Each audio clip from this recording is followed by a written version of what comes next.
जब लग गुरु मिले न साचा, तब लग गुरु करो 10 पांचा। क्या गुरु बदल सकते हैं? क्या गुरु बदलने से पाप लगता है? आध्यात्म के इस मैदान में आखिर सही गुरु कौन है? गीता जी में वर्णित तत्वदर्शी संत कौन है? इन सभी प्रश्नों के उत्तर जानने के लिए अवश्य सुनिए जगत गुरु तत्वदर्शी संत रामपाल जी महाराज के मंगल प्रवचन। पुण्यात्माओं, यदि इस जीवन में आपको कोई विशेष काम है तो ये है परमात्मा को समझना, जानना और मोक्ष प्राप्त कराना। जब भगवान आपको मिल गया, सत्साधना आप करते हैं, तो आपके जो भौतिक लाभ हैं वो तो ना चाहते हुए भी आपको मिलेंगे। परमात्मा आपको सारे सुख भी देगा आपको भक्ति कराने के लिए। जैसे हम अपने बच्चों को शिक्षा ग्रहण कराने के लिए कितनी सुविधा देते हैं, स्वयं हम मजदूरी करते हैं और बच्चों को बढ़िया ड्रेस देते हैं, उनको गाड़ियों में भेजते हैं और 15-20 वर्ष तक बच्चे तो पढ़ो और अपना कल्याण कराओ। तो ये परमात्मा ने आपको ये ड्रेस जो दी है मनुष्य की, ये विद्यार्थी को, आप विद्यार्थी हैं और जब आप सही विद्या ग्रहण करोगे, परमात्मा अनुकूल चलोगे, तो आपको सारी सुविधा ऑटोमेटिकली मिलेंगी। आपके घर में सुख, आपके शरीर में सुख, आपके सब संकटों का निवारण करेगा भगवान, तभी आप भक्ति कर सकोगे। तो इसके लिए आपने अच्छा समय निकालना पड़ेगा। ये देखिएगा, ये श्री शिव पुराण सचित्र मोटा टाइप, केवल हिंदी, गीता प्रेस गोरखपुर से प्रकाशित है। इसके कौन है संपादक? हनुमान प्रसाद पोदार।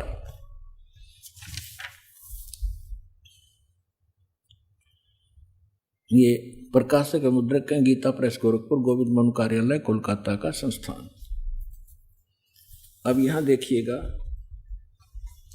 ये 98-99 पृष्ठ पर हम पढ़ेंगे रुद्र संहिता, संक्षिप्त शिव पुराण, और ये 98 पे यहां नीचे से 5वां अध्याय है। अपने पुत्र नारद की यह बात सुनकर लोक पितामह ब्रह्मा वहां इस प्रकार बोले। अब 99 पर आ गए हम। ब्रह्मा जी ने कहा, ब्रह्मन देव शिरोमणि, तुम सदा समस्त जगत के उपकार में ही लगे रहते हो। तुमने लोगों के हित की कामना से बहुत उत्तम बात पूछी। अब नारद जी ने क्या पूछा था कि पिताजी, अपने पिता ब्रह्मा से, कि मुझे सृष्टि रचना सुनाओ। अब यो लगा सृष्टि रचना सुनाने। देखिएगा, जिस समय समस्त चराचर जगत नष्ट हो गया था, सर्वत्र केवल अंधकार ही अंधकार था, न सूर्य थे न चंद्रमा आदि आदि। उस समय तत् सत ब्रह्म, इस श्रुति में जो सत सुना जाता है एकमात्र वही शेष था। ठीक, अब ये देखिए क्या सट्टे मारेगा ये, क्योंकि पुण्यात्मा ये 100 पृष्ठ पा गया। आपको थोड़ा सा हिंट दे दूं कि परमात्मा जब प्रथम सतयुग में आए थे, इन तीनों को मिले थे, ब्रह्मा जी को, विष्णु जी को, शिव जी को।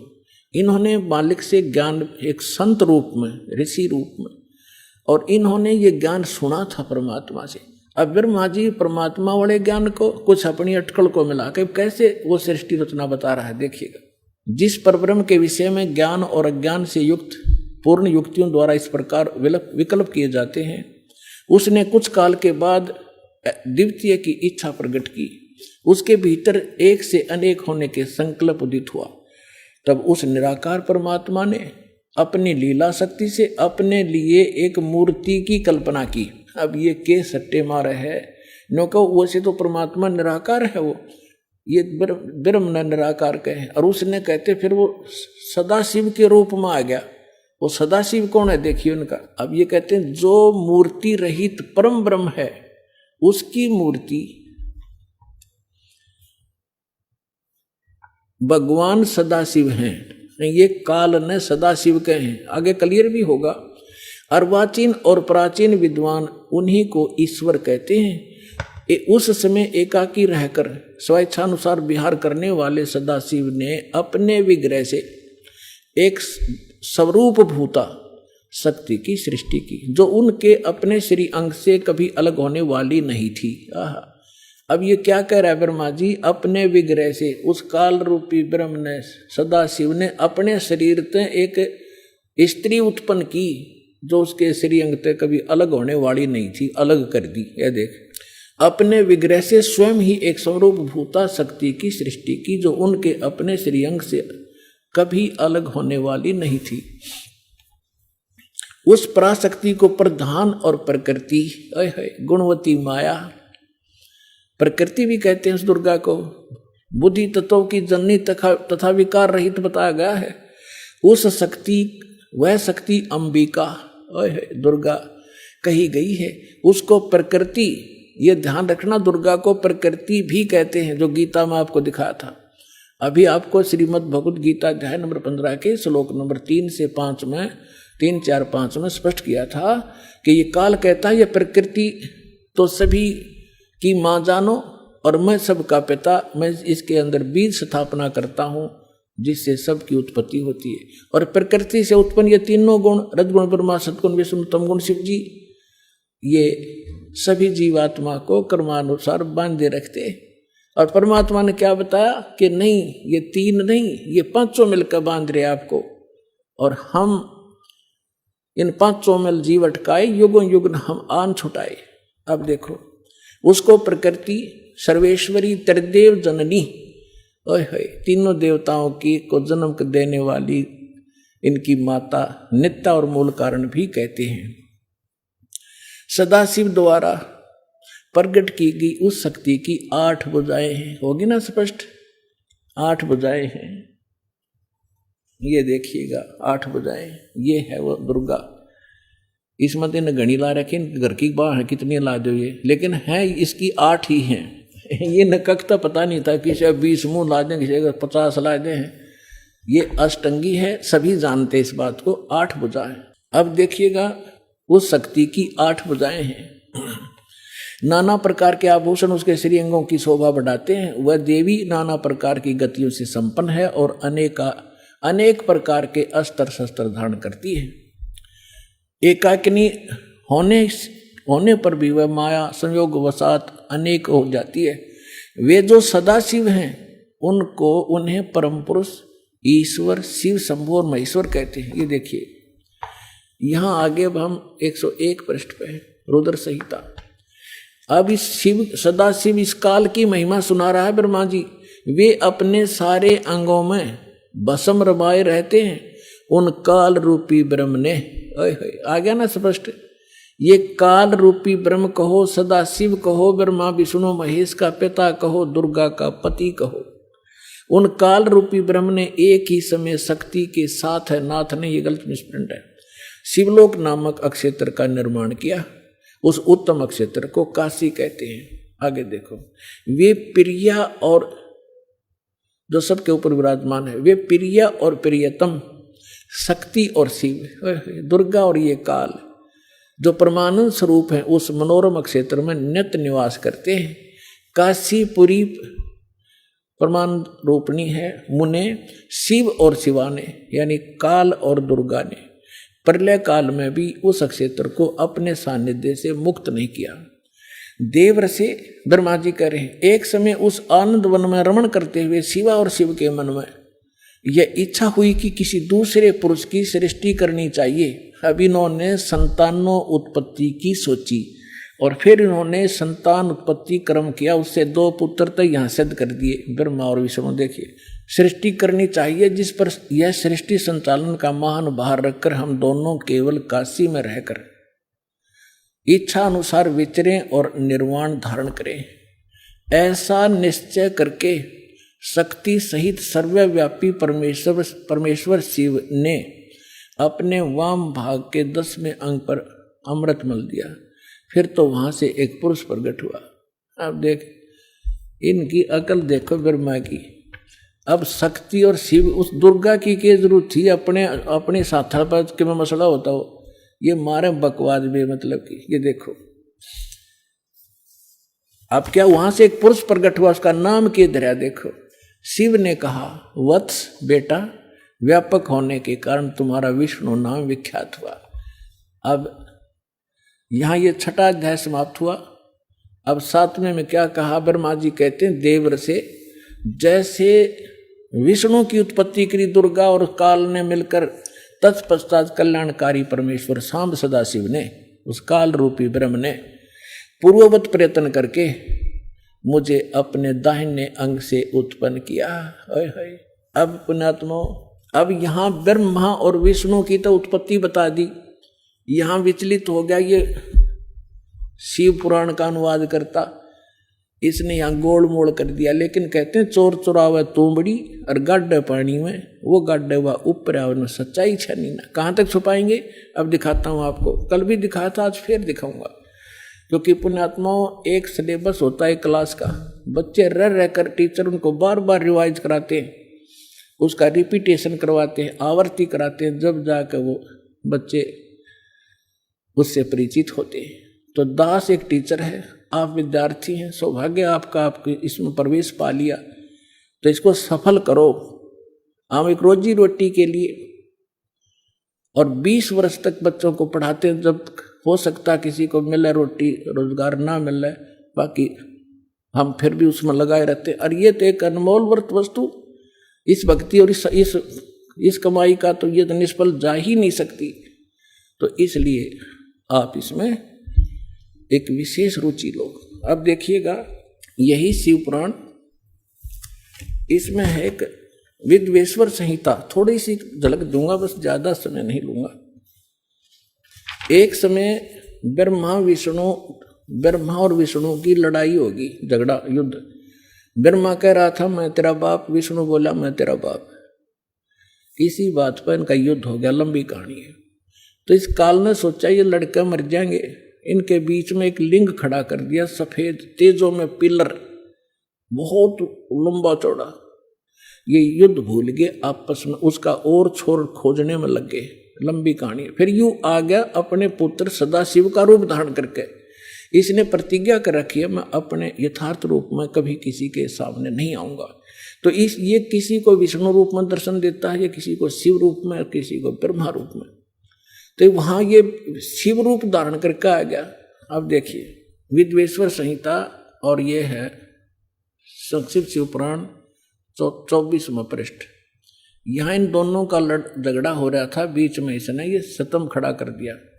अब यहाँ आ जाते हैं। ब्रह्मा और विष्णु ने पूछा प्रभु इस ज्योत निरंजन काल से, सदाशिव से, सृष्टि आदि 5 कर्तों के लक्षण क्या है, यह हम दोनों को बताइए। भगवान शिव बोले, ये काल रूपी ब्रह्म बोला, मेरे कर्तों को जानना अत्यंत गहन है, तथापि मैं कृपा पूर्वक तुम्हें उनके विषय में बता रहा हूं। आगे चलेंगे। अब हम आगे 26 पृष्ठ पे। इसने कहा कि पुत्रों, अब हो गया ना इनका बाप ब्रह्मा विष्णु महेश का पिता है ये, पुत्रों तुम दोनों ने, ब्रह्मा और विष्णु ने तपस्या करके प्रसन्न हुए मुझ परमेश्वर से सृष्टि और सतिथि नामक 2 कृत प्राप्त किए। ये दोनों तुम्हें बहुत प्रिय। इसी प्रकार मेरी विभूति स्वरूप मेरे जैसी शकल के रुद्र और महेश्वर ने, यो ने है, 2 अन्य उत्तम कृत संहार और त्रोभाव मुझसे प्राप्त किए हैं। यो 5वां कौन है? ये 4 तो ब्रह्मा विष्णु महेश और रुद्र हो गए। इस महेश का, इसी का एक शकल है रुद्र, और वो 11 रुद्रों का कंट्रोलर है वो रुद्र, वो अलग है। और ये ब्रह्मा विष्णु महेश ये अलग है। तो ये 5वां जो बोल रहा है यू है काल दुर्गा का पति। अब हमने यहां से इतना ही लेना था। अब आपको जो दास ने अभी दिखाया था, ये पहले दास ने परमात्मा के द्वारा बताई सृष्टि रचना सुनाई, और अब इन सदग्रंथों में प्रमाणित हो रही है। तो इससे क्या सिद्ध हो गया कि कौन है, कौन ब्रह्मा का पिता है और कौन विष्णु की माँ, शंकर का दादा कौन है, हमको देव बता। तो इस कथा से आपको सौदा सिद्ध हो जाएगा कि ब्रह्मा विष्णु महेश का पिता और शंकर, इनका दादा कौन है? इनका दादा है कबीर जी, वो सत्य पुरुष जिसने इनके पिता ज्योत निरंजन को जन्म दिया, और उसी से फिर ब्रह्मा विष्णु महेश का जन्म हुआ इस ज्योति निरंजन काल से। तो इनका दादा कौन है? कबीर सत्य पुरुष, वो परमेश्वर है। जो आज दास सत्संग शुरू करना कर रहा था, उसकी तो अभी तक भूमिका बनी है। अब क्या हुआ, इन तीनों देवताओं का दुर्गा ने ब्याह कर दिया, अपने ही 3 रूप बनाए, सावित्री, लक्ष्मी और पार्वती। समुद्र में छुपा दिए अपने वचन से, 3 लड़कियां युवा बना दी। और ये जब युवा हुए, इनको कोमा से बाहर कर दिया, इन तीनों का विवाह कर दिया। इनसे फिर आगे काल की सारी सृष्टि चली। अब दास जो आज प्रसंग शुरू किया था, वही शुरू होगा मेरा तय काम जो बताना चाहूँ था। अब धर्मदास जी ने पूछा, हे परमात्मा, हम बड़े नीच और पामर प्राणी हैं। हे भगवान, हमने आपके साथ धोखा किया, आपके साथ चीटिंग करी, और फिर भी आप हमारे लिए भटक रहे हो। कैसे दया करी दाता।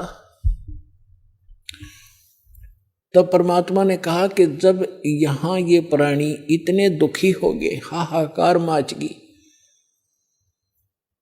तब क्योंकि उस समय तक परमात्मा ये बताना चाहते थे, क्योंकि परमेश्वर ने कहा कि उस समय जब यह हाहाकार मची, धर्मदास मैं अपने पुत्र जोगजीत का रूप बना के, जिस पुत्र के रूप बना के इनको निकाला था, उसी का रूप बना के मैं वहां खड़ा हो गया जहां 1 लाख मानव शरीरधारी प्राणी, स्त्री और पुरुष वहां भूनने जा रहे थे तपस्या, और चटक पटक जीव करे थे, उनको चटक पटक कर पड़े थे, बुरा हाल हो रहा था। तो वहां मेरे जाने से सभी जीवों की वो तपत तो खत्म होगी। वह टुकड़ी, वह तपस्या ऐसे की ऐसी जल रही थी, लेकिन मेरी रजा से उनको आंच नहीं लगे थी। सभी बैठ के या तो रो रहे थे, फिर सामने देखा, मुझे देखकर कहा कि हे भगवान, हम यहाँ कौन से पाप का कर्म भोग रहे हैं, दुख भोग रहे हैं, क्योंकि सबको ये मालूम है अपने किए का कर्म भोगना पड़ता है। तो परमात्मा ने कहा, भाई ये जो तपस्या पर दुख है ना, ये यहाँ का नहीं, ये सतलोक में तुमने गलती करी थी, वो दंड है। तब सारी सृष्टि रचना सुनाई। तो वहां तो सारे दुखी थे, सबको मालूम था, ना कोई बेटा साथ था, ना बेटी साथ थी, ना कोई संपत्ति साथ थी, ना कोई रिश्तेदार साथ था, अकेले भुन रहे थे, पिट रहे थे वहां पर। तो वहां सभी ने स्वीकार किया जो मालिक बता रहे थे, और कहा, हे भगवान, हमें छुटवा लो काल अन्यायी से। परमात्मा बोले, ऐसे नहीं। अब यहां परमात्मा ने कहा कि जोर करूं तो मेरा वचन नसाई, जब तुम जाए धरो जग नर देहा, तब तुम करना मम सत सबद स्नेहा। जब तुम संसार में जाओ, मनुष्य शरीर प्राप्त हो, और मेरा कोई दास इस सच्चे ज्ञान को और सत्य नाम को सुना रहा हो, बता रहा हो, तब उसकी शरण में चले जाना, तब तुम्हारा मोक्ष होगा, ना तो नहीं हो सकता। तब उन्होंने कहा कि हे परमात्मा, अब का जन्म मनुष्य का हो गया, पूर्ण संत खोजेंगे और आपकी शरण, आपकी भक्ति करा करेंगे, और पूजा हम करेंगे नहीं। यहाँ तो ये फिर तीनों गुण इनको परमित कर देते, इनको ज्ञान नहीं, कहाँ थे, कौन जन्मे थे, ऐसा जुल्म कर रखा हमारे साथ।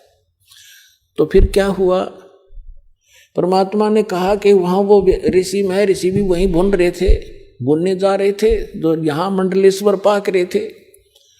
तब परमात्मा ने कहा, तुम निराकार बताते हो इस काल को, ज्योति निरंजन को, अभी आएगा तुम्हें खाने के लिए। देखो वो आ गया सामने, वो साकार है, नर आकार है, ओछा माथा उसका 2 उंगल का, और ऊंचा ऊंचा स्वर्ण भयंकर सा चेहरा से जो आ रहा सामने। परमात्मा बोला, अब तुम जाओ यहां से। परमात्मा ने उन सभी को वहां से उड़ा दिया। वो आगे अपने कर्माधार से, जहां पर किसी ने पशु बनना था, पक्षी बनना था, धर्मराज से लेखा करो, आगे चले गए। अब जब उस काल ने देखा सामने भगवान खड़े, जोगजीत खड़ा है जिसने मुझे निकाला था वहां से। इतना तो वो जान गया कि कोई परमात्मा का संदेश लेकर आया है। ये थोड़ा सा उसको डर भी था कहीं यहां से भी निकालने ना आ गया हो मैंने ये गलती, मैं ये इनको दुखी कर रहा हूं। फिर भी उसने हिम्मत करके पूछा कि जोगजीत तू यहां क्यों आया?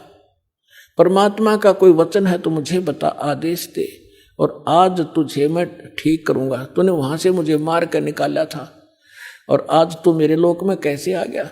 तब परमेश्वर के रूप में, जोगजीत रूप में खड़े परमात्मा ने कहा कि परमात्मा का आदेश लेकर मैं आया हूं और आपने सभी प्राणियों का कैसी दुर्गति कर रखी है, बुरा हाल कर रखा है। कोई गधा बना दिया, कोई कुत्ता बना दिया, किसी की टांग कट गई, किसी को कैंसर हो गई, किसी का बेटा मर गया, किसी की बेटी विधवा, ऐसा जुल्म। तो ये क्या कहता है कि मैं तो सत का राज करता हूं, जो जैसा कर्म करता अपना भोग रहा है, मैं क्या करूं? और इसने अपना एजेंट छोड़ रखा मन आत्मा के साथ, ये सारे उल्टे काम करावे और आत्मा के सिर दर दे कि यू इसने कराया।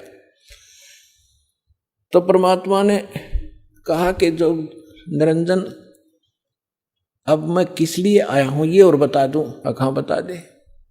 मैं नीचे जाऊंगा और तेरी पोल पाड़ूंगा और बताऊंगा ये भगवान नहीं है, ये काल है, ये तुम्हारा दुश्मन है, तुम्हें अपने आहार के लिए रोके हुए है, तुमसे ही बच्चे पैदा करवाता है, ये खुद खाता है। जैसे कसाई बकरे पाला करता है, नर और मादा बकरे छोड़ देता है, वो उत्पत्ति करते हैं अपनी ममता में और विषय वासनावश होकर, और खाता कसाई है। तो ऐसा है, ये जाकर बताऊंगा। अपनात्माओं, इस बात ने सुनकर भयंकर हो गया काल और परमात्मा कहते धर्मदास मेरे ऊपर ऐसे टूट कर पड़ा जैसे अब मार देगा मैंने। और पुण्यात्मा, यह परमात्मा हमें सतर्क करते, हमें याद दिलाना चाहते, कभी भी कोई आपत्ति आवे, आपको जो मंत्र प्राप्त हो, प्रथम हो प्रथम और द्वितीय हो द्वितीय और तीनों मिल रहे हो तो सार नाम का सिमरण करें। ऐसी किसी प्रकार की आपदा हो एक बार जरूर सिमरण याद कर लेना। तो कहा कि मैंने सतनाम का सुमन शुरू किया सांस उश्वास से। तो उसी समय ये काल या तो मुझे मारने के लिए झपटा था, ऐसे गर गया जैसे पक्षी की पांख कट जाया करे और पड़ा पड़ा तड़प रहा है। ऐसा डर गया कि वहां से भाग के पाताल में गिर गया। तो इसको पाताल से लिया निकाल के मैं और कहा चल ऊपर। तब ये घबरा गया घना, मेरे पैर पकड़ लिए और कहा कोई बात नहीं, आप बेशक नीचे चले जाना, लेकिन एक अर्ज है मेरी, 3 युगों में जीव कम ले जाना और चौथे युग में कितने जीव ले जाना। तो परमात्मा ने कहा ठीक है।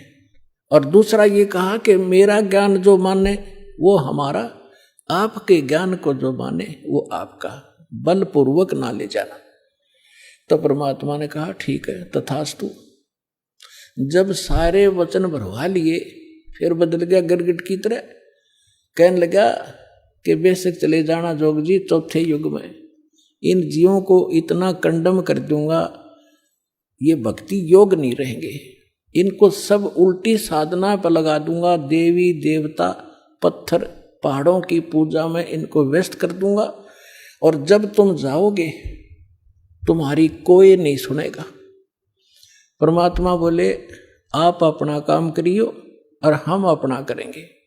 तब क्या कहा था परमेश्वर ने कि चौथा युग जब कलयुग आई तब हम अपना अंश पठाई, काल बंद छूटे नर लोई, सकल सृष्टि परवानिक होई, घर घर देखो बोध विचारा, सतनाम सब ठोर उचारा, 5505 तब ये वचन मेरा होगा साचा, कलयुग बीत जावे जब एता, सभी प्राणी परम पुरुष पद चेता। तो परमात्मा ने कहा था कि चौथा युग जब कलयुग आवेगा तब हम अपना एक दास भेजेंगे। अब वहां काल के सामने परमात्मा ने कहा कि हम अपना दास भेजेंगे। और कबीर वाणी चैप्टर में परमात्मा ने धर्मदास जी से, जब धर्मदास जी घने चिंतित हो गए थे कि हे परमात्मा, आपने सतनाम और सारनाम गुप्त रख दिया और इसके बिना मोक्ष नहीं हो सकता। आपने मुझ किंकर के ऊपर दया करी दास पे, और 42 वंश भी पीढ़ी बख्श दी, मेरी वंश चलेगा। तो हे परमात्मा, सारनाम और सतनाम बिना पार नहीं हो सकते, तो मेरे बच्चे कैसे पार होंगे? ऐसे कलेजा पकड़ के बैठ गया। परमात्मा ने सोचा भाई ये घना दुखी हो गया। तब परमेश्वर ने कहा कि सुन ले, काल ने क्या कहा था, 12 पंथ करूं मैं साजा, नाम तुम्हारा ले करूं आवाजा। 12 पंथ नाम जो लेगी, हमरे मुख में आन समोही। जाओ जोग जीत संसारा, जीवन माने कहा तुम्हारा। जीव तुम्हारा कहा न माने, हमारी ओढ़ हो बाद बखाने। अब इतना समय नहीं रहा, मैं वो सारे प्रमाण आज नहीं दिखा पाऊंगा आपको कि 12 पंथ कौन कौन से हैं। तो 12 पंथ, 12वां पंथ गरीबदास पंथ बताया है, लिखा कबीर सागर में। तो परमात्मा ने कहा तू चिंता ना करे धर्मदास, जब 5500 वर्ष कलयुग बीत जाएगा तब इस या बिचली पीढ़ी आवेगी, और बिचली पीढ़ी तक यो ज्ञान और तत्व ज्ञान और सतनाम सारनाम कति गुप्त रखना है, नहीं तो काल के दूतों का हाथ लग जाएगा, मेरा सारा मिशन खराब हो जाएगा। तो परमात्मा ने देखा कि ये बिल्कुल चिंतित हो गया घना। तब परमेश्वर ने कहा धर्मदास, जब साची बताऊं तेरे ते, तब धर्मदास ने कहा कि भगवान आज कितना अच्छा समय है, कलयुग स्टार्ट है सन 1398 में और 1512 तक, और आज भी लोग ना मानते, और आप कह रहे हो आगे तो भयंकर कलयुग पैदा कर देगा, काल ऐसा जुल्म कर देगा, हाहाकार मच जाएगी, इंसान कृतघ्नी हो जाएंगे। तो उस समय कैसे पार होंगे? आज तो आप भी विद्वान हैं और फिर भी ना मान रहे ये लोग। तो परमात्मा ने कहा जब 5500 वर्ष कलयुग बीतेगा और बर्मा वंश चल चुका होगा इस काल का, यानी गरीबदास पंथ तक, तो उस बर्म में पंथ में मैं आऊंगा स्वयं, और फिर सभी पंथों को खत्म करके एक पंथ बनाऊंगा, और सारी सृष्टि मेरा ही नाम लेगी। तेरे 42 वंश क्या सारी सृष्टि न पार करूंगा धर्मदास, इन 42 की तो चिंता छोड़ तू। तब उसका दिल डटा था, और काल के सामने परमात्मा ने थोड़ा सा भेद रखा कि मैं अपना अंश भेजूंगा, और वो सारे सूरी सृष्टि को, और घर घर देखो बोध विचारा, और सत नाम सब ठोड़ उचारा। आप देख रहे हो आज ये ज्ञान गीत, ज्ञान गंगा घर घर में पहुंच गई है। ना कोई किताब खरीदनी है, इंसान देखा था कितना, या किताब बिकती देखी थी आपने गांवों के अंदर, शहरों के अंदर? कोई सब्जी बेचा, कोई प्याज बेचा, कोई तोरी और घिया बेचा, ये तो देखी थी।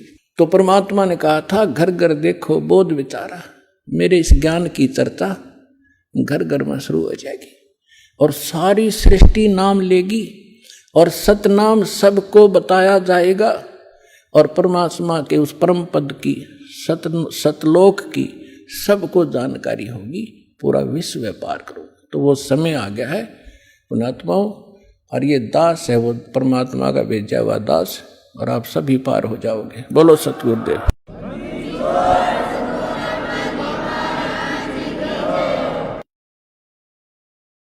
परम पिता परमात्मा पूर्ण ब्रह्म सर्व सृष्टि रचनहार कबीर देव, कबीर साहेब, कबीर परमेश्वर जी की असीम रजा से आप सभी पुण्यात्माएं परमात्मा की महिमा श्रवण करने के लिए उपस्थित हुए। जिस प्राणी के युगों युगों के शुभ संस्कार वितरित हो जाते हैं उनको मानव शरीर प्राप्त होता है। उससे भी शुभ संस्कारी वो हंस आत्माएं हैं जिनको सतगुरु मिलते हैं, सत्संग श्रवण करने का अवसर प्राप्त होता है।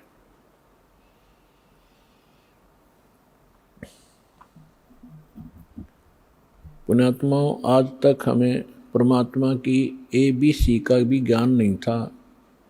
हम कह भी अध्यात्म मार्ग का नहीं जान पाए। चाहे हम अपने आप को कितने ही विद्वान मानते रहे, चाहे हमने वेदों को कंठस्थ याद भी कर लिया, श्रीमद् भगवत गीता के सभी श्लोक भी हमने रट रखे थे, क्योंकि इसके विषय में परमेश्वर स्वयं आकर ही बताते हैं, गुरु बिन काहू न पाया ज्ञाना, जो थोथा बुस छड़े मूड किसाना। गुरु बिन वेद पढ़े जो प्राणी, समझ न सारे रहे अज्ञानी। ओए होए, परमेश्वर ने 600 वर्ष पहले बताया था कि ये ऋषि महर्षि ब्राह्मण लोग, विद्वान संत मंडलेश्वर, वेदों को कंठस्थ तो याद कर लिया, इनकी प्रभुता भी बनी हुई है। कोई चतुर्वेदी, कोई त्रिवेदी, कोई दिव्यवेदी, कि इन्होंने चारों वेदों को कंठस्थ याद कर रखा है। किसी ने 3 वेदों को, वो त्रिवेदी कहलाता है। किसी ने 2 वेदों को कंठस्थ याद कर रखा था, वो दिव्यवेदी कहलाते थे। अपनात्माओं, यहाँ परमात्मा कहते हैं कि प्रत्येक प्राणी, प्रत्येक आत्मा, जब से वो परमात्मा कहते हैं मेरे से बिछड़ी है, उसी के तुरंत बाद इसको एहसास हो गया है कि हमसे गलती हो चुकी है और हमारी कोई अनमोल वस्तु हमसे छीनी जा चुकी है और उसके बगैर हम रह नहीं सकते, उसके बगैर हम सुखी नहीं हो सकते। उसको अब हम परमात्मा कहते हैं।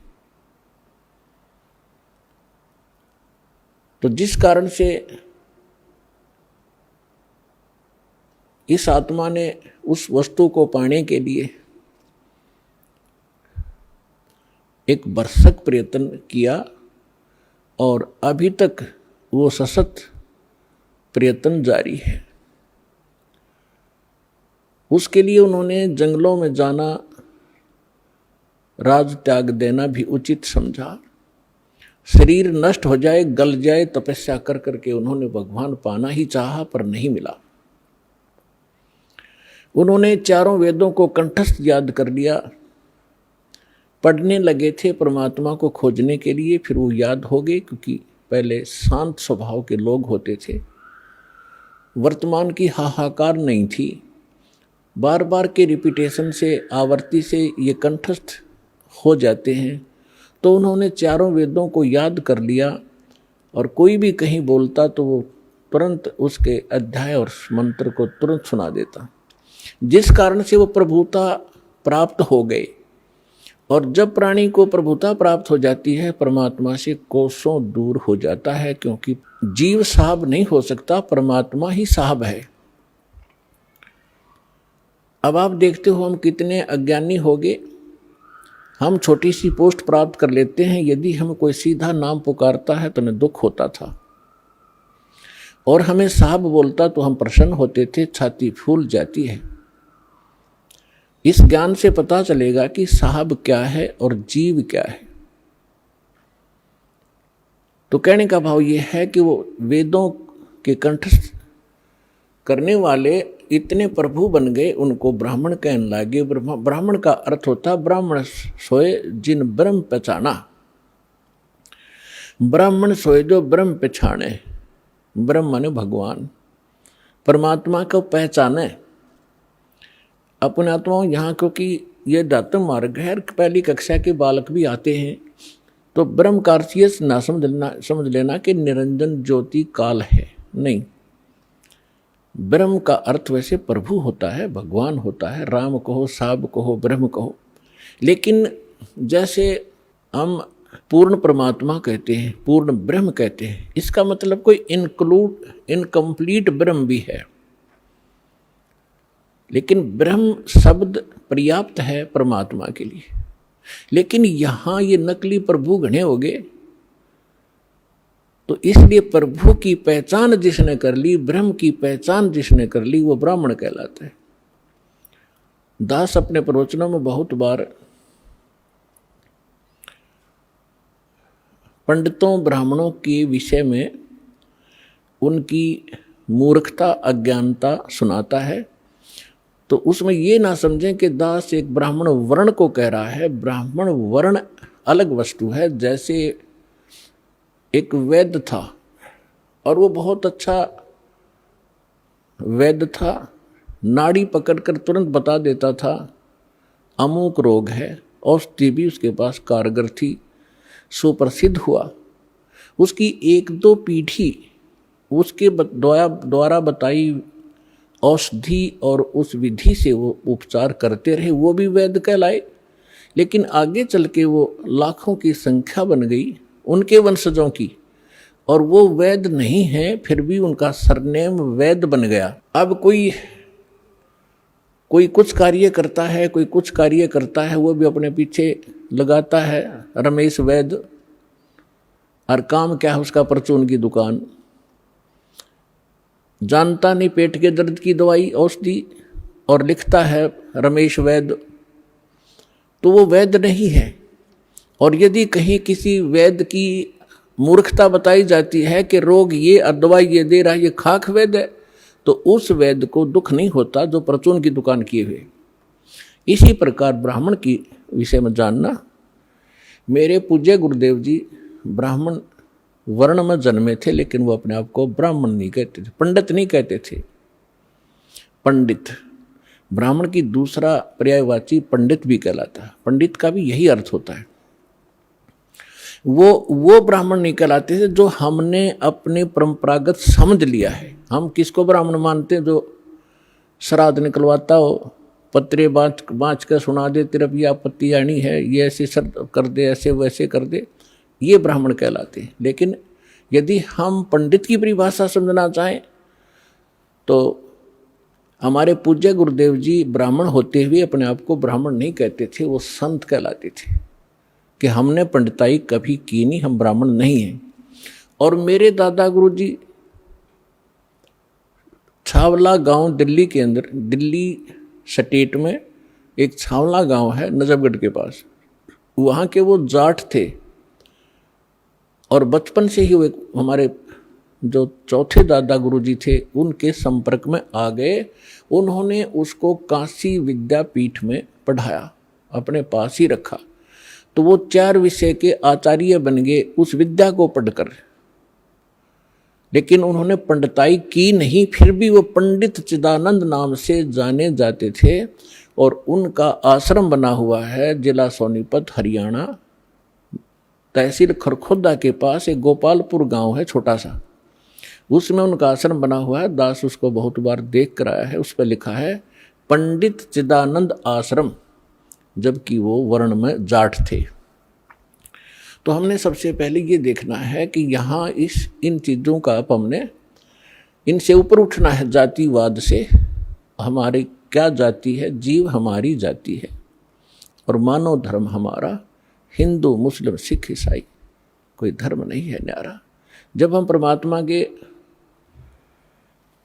इस अध्यात्म ज्ञान से परिचित होंगे, फिर हमने कोई भी दूसरा सा नहीं दिखेगा, ना कोई मुसलमान दिखाई देगा, ना कोई ईसाई दिखेगा, ना हमें कोई हिंदू दिखेगा, ना कोई सिख दिखाई देगा। हम एक पिता की संतान हैं, हम परमात्मा के लिए ही विभाजित हुए हैं, परमात्मा के लिए अब हम एक होंगे, क्योंकि हमें ज्ञान हो जाएगा। हम रूढ़िवादी नहीं रह सकते, क्योंकि परमात्मा ने शिक्षा इसीलिए आपको दी है। अब हम अपने प्रसंग पर आते हैं। गुरु बिन काहू न पाया ज्ञाना, जो थोथा भूस छड़े मोहड किसाना। गुरु बिन वेद पढ़े जो प्राणी, समझन सार रहे अज्ञानी। अब तो कहते हैं प्रत्यक्ष को प्रमाण की आवश्यकता नहीं पड़ती, क्योंकि दास ने परमेश्वर कबीर जी के द्वारा दी गई उस बुद्धि से, दास एक जीव बुद्धि है, और जब परमात्मा रजा बख्शते हैं, यही जीव परमात्मा वाले ही ज्ञान को आगे चला सकता है, सुना सकता है और उसको समझ सकता है। तो उस परमात्मा की कृपा से आपके समक्ष ये तो हो ही चुका है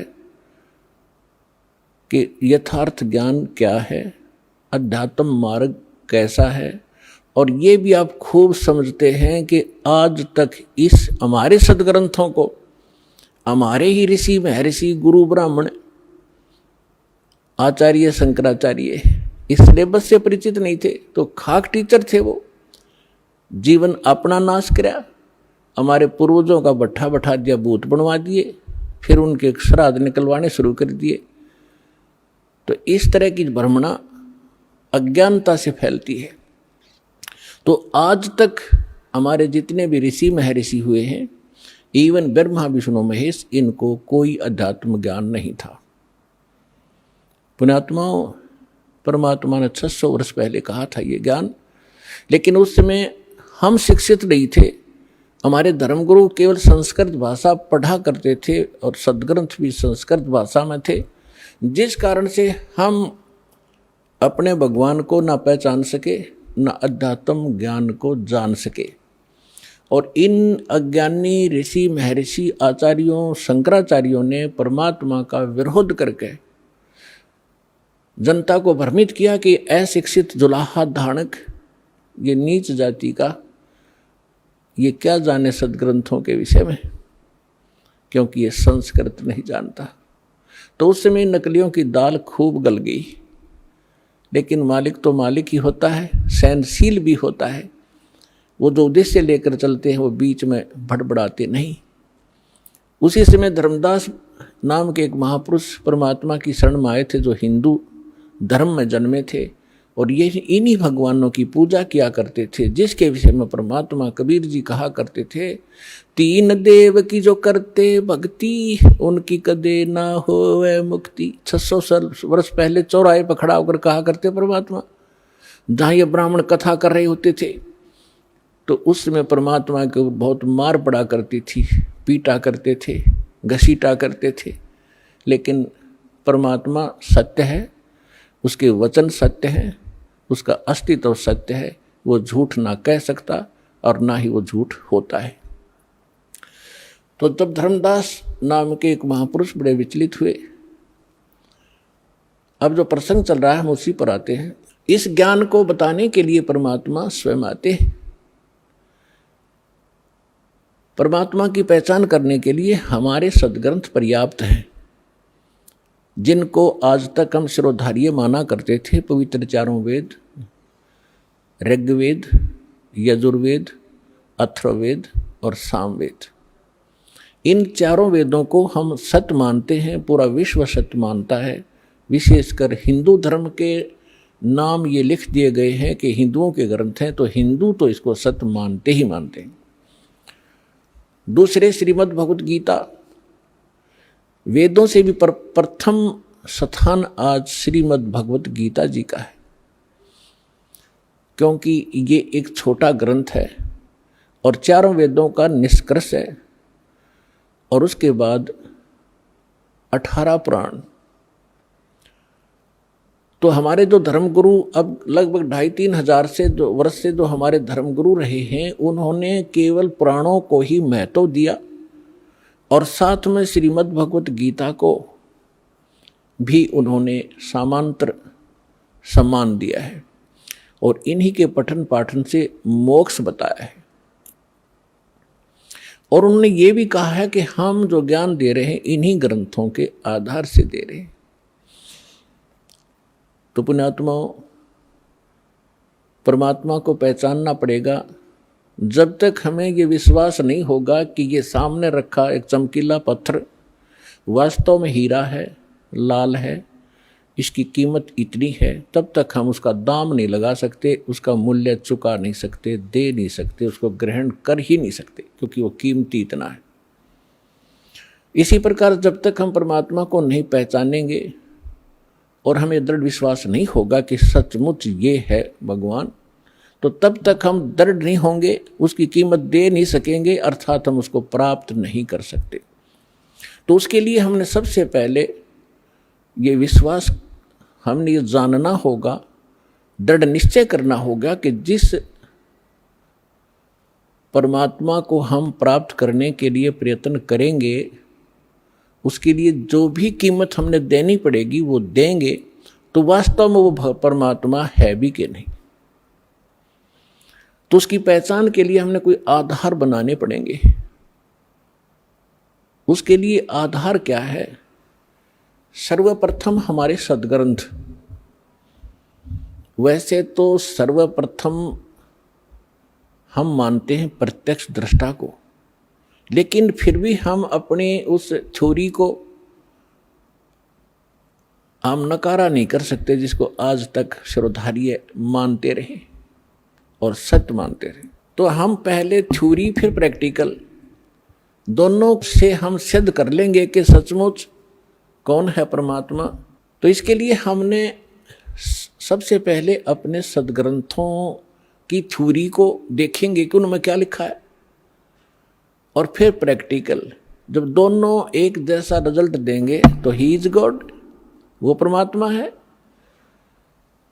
तो पुण्यात्मा, श्रीमद् भगवत गीता अध्याय नंबर 4 के श्लोक नंबर 32 में 32 में कहा है कि अर्जुन, मैंने अभी आपको जो तेरे को अध्याय नंबर 4 के श्लोक नंबर 25 से लेकर 30 तक जिन साधकों और साधनाओं की जानकारी दी है, और वो साधक चाहे कोई देवी देवताओं को पूजता है, उसी को सत्य मानता है, पापनाशक जानता है, कोई स्वाध्याय करता है, कोई तीक्ष्ण अहिंसावादी व्रत ही करके मुंह पर पट्टी बांध गए नंगे पैरों घूम कर अपनी साधना को सही मान रहा है। चौथे अध्याय के 32वें श्लोक में कहा है कि इन यज्ञों माने धार्मिक अनुष्ठानों की जानकारी ब्रह्मणे मुखे सच्चिदानंद घन ब्रह्म ने अपने मुख कमल से बोली है। पुण्यात्माओं, दास ने एक शब्द बोला था, गुरु बिन काहुन पाया ज्ञाना, जो थो था बुस छिड़े मूड किसाना, गुरु बिन वेद पढ़े जो प्राणी, समझन सार रहे अज्ञानी। श्रीमद् भगवत गीता चारों वेदों का निष्कर्ष है।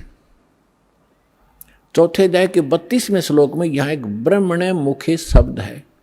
इस ब्रह्मणे मुखे शब्द का हमारे अनुवादकर्ताओं ने इस दास से पहले जो अनुवाद दास ने किया है, गहरी नजर गीता में एक पुस्तक बनाई है, यानी उसका अनुवाद समझो श्रीमद् भगवत गीता का अनुवाद है।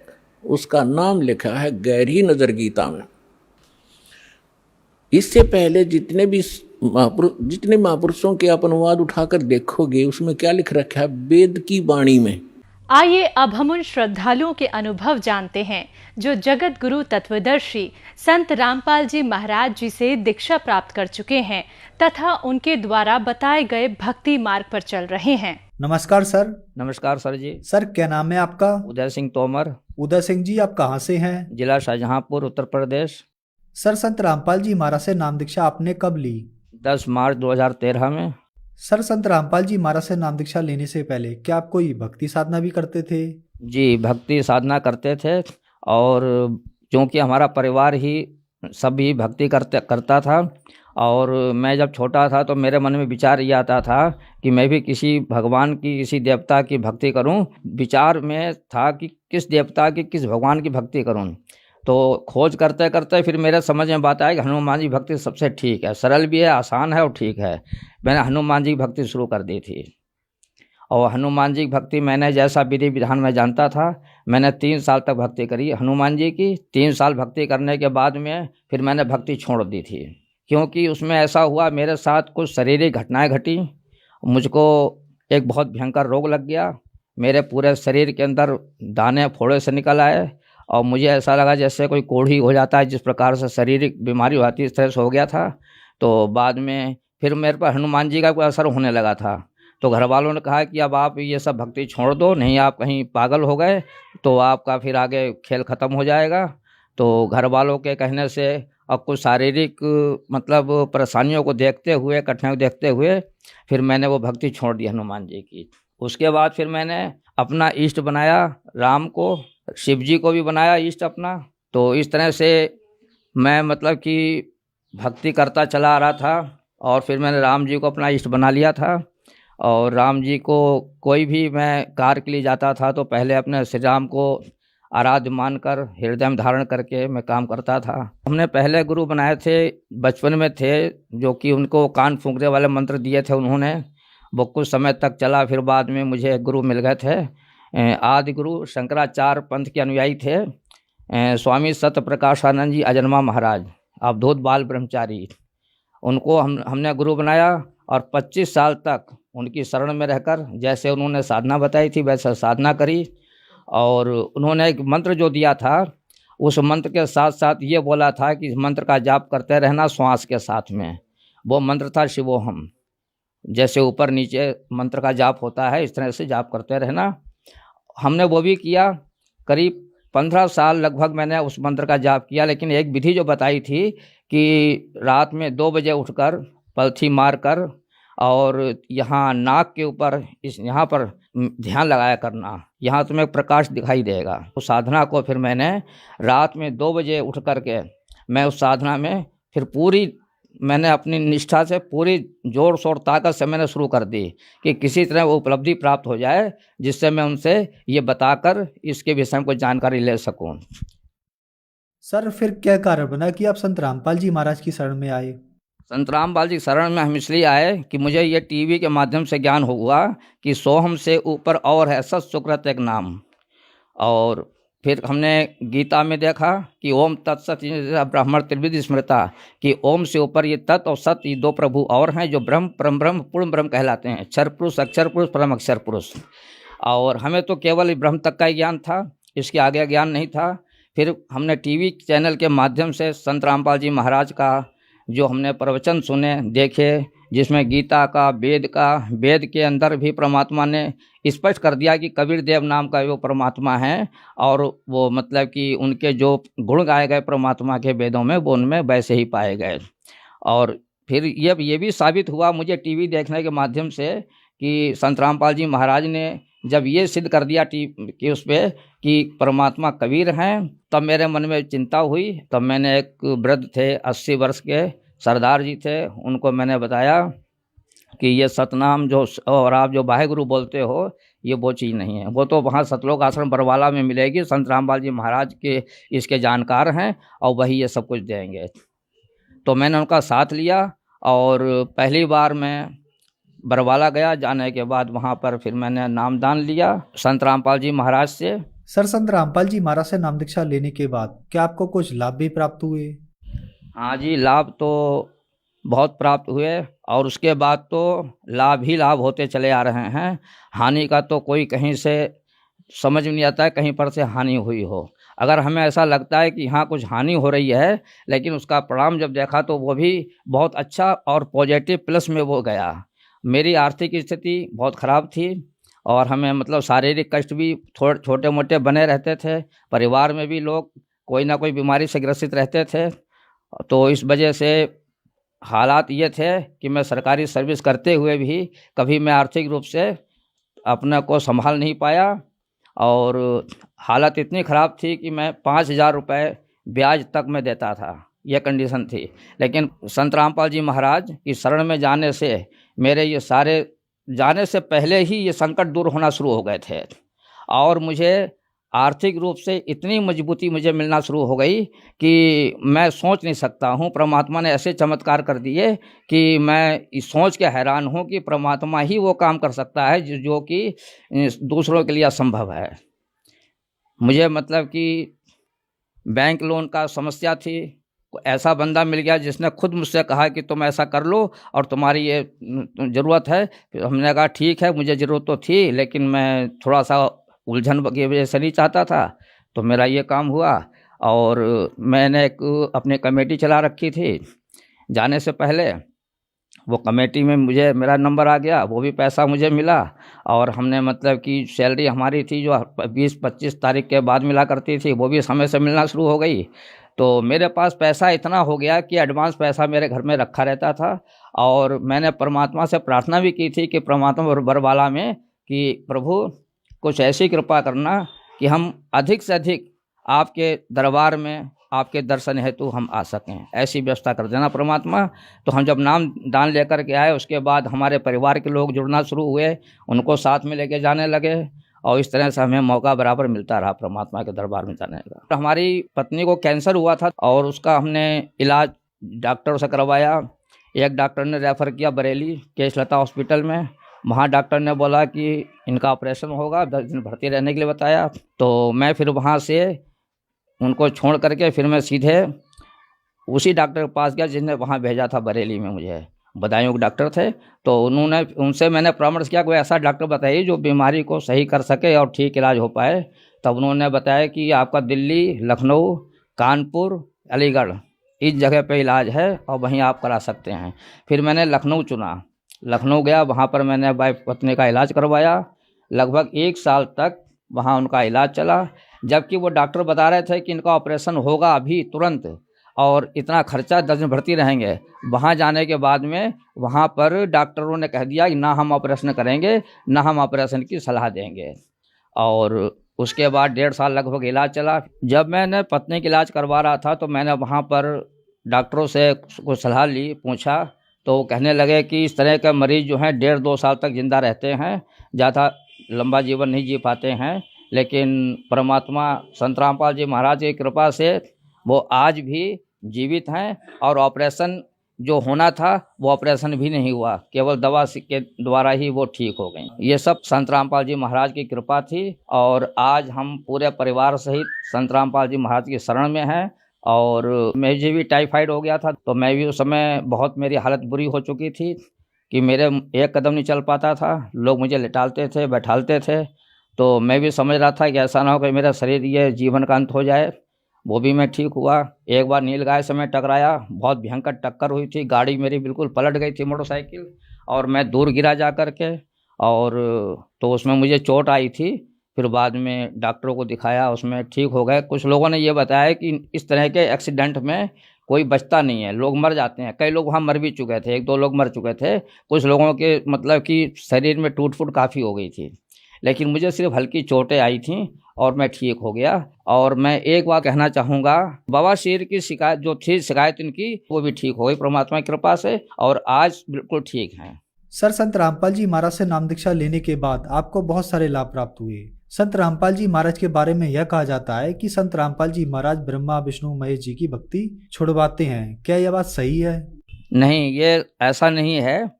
संत रामपाल जी महाराज तो शास्त्र अनुकूल जो भक्ति विधि है वो बताते हैं, और जिस भक्ति के करने से मनुष्य को इस पृथ्वी पर सभी प्रकार के शारीरिक आर्थिक लाभ प्राप्त होते हैं। और जैसा कि हम पहले सतकथा में पढ़ते थे कि यहाँ कथा सुनो, यहाँ भी सुख मिलेगा, फिर उसके अंत में परम धाम चले जाओगे, वो सब झूठ था, उसमें कोई सच्चाई नहीं थी। सच्चाई तो ये है कि वो सत्य कथा आज हमारे संत रामपाल जी महाराज अपना टीवी के माध्यम से और अपना सत्संग के माध्यम से दे रहे हैं, और यही वो सत्य कथा है जिसे जगत के प्राणी सुनेंगे और इस संसार के सुखों को प्राप्त करके अंत में परम धाम उस सतलोक में चले जाएंगे, जहाँ जाने के बाद फिर कभी लौट संसार में नहीं आते हैं, जहाँ सुख ही सुख है, दुख नाम की कोई चीज़ नहीं है।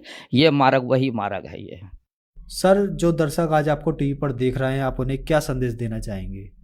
संदेश तो परमात्मा दे रहे हैं, और मैं उन सब भगत जो भी हमारे जगत के भाई बहन हैं उनसे मैं प्रार्थना करता हूँ कि कोई इस गफलत में ना रहे कि ये कोई साधारण मनुष्य हैं, ये स्वयं परमात्मा हैं, ये सिद्ध हो चुका है। और वो परमात्मा संत रामपाल जी के महाराज के रूप में आज धरती पे विराजमान है। इसमें किसी प्रकार की कोई संशय संदेह की बात नहीं है। जो लोग मुझे देख रहे हैं, सुन रहे हैं, अगर वो किसी बात का चैलेंज करते हैं, इस बात की शंका करते हैं, तो वो हमसे संपर्क कर सकते हैं। धन्यवाद सर।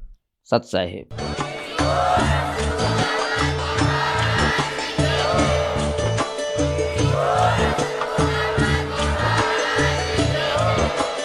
आप सुन रहे थे जगत गुरु तत्वदर्शी संत रामपाल जी महाराज जी के मंगल प्रवचन। अधिक जानकारी के लिए विजिट कीजिए हमारी वेबसाइट www.jagatgururampalji.org। संत रामपाल जी महाराज जी के शुभ आशीर्वाद से पूरे विश्व भर में 500 से भी ज्यादा नाम दीक्षा केंद्र हैं, जिन पर संत रामपाल जी महाराज जी द्वारा ऑनलाइन निशुल्क नाम दीक्षा दी जा रही है। अपने नजदीकी नाम दीक्षा केंद्र का पता करने के लिए संपर्क करें 8222880541।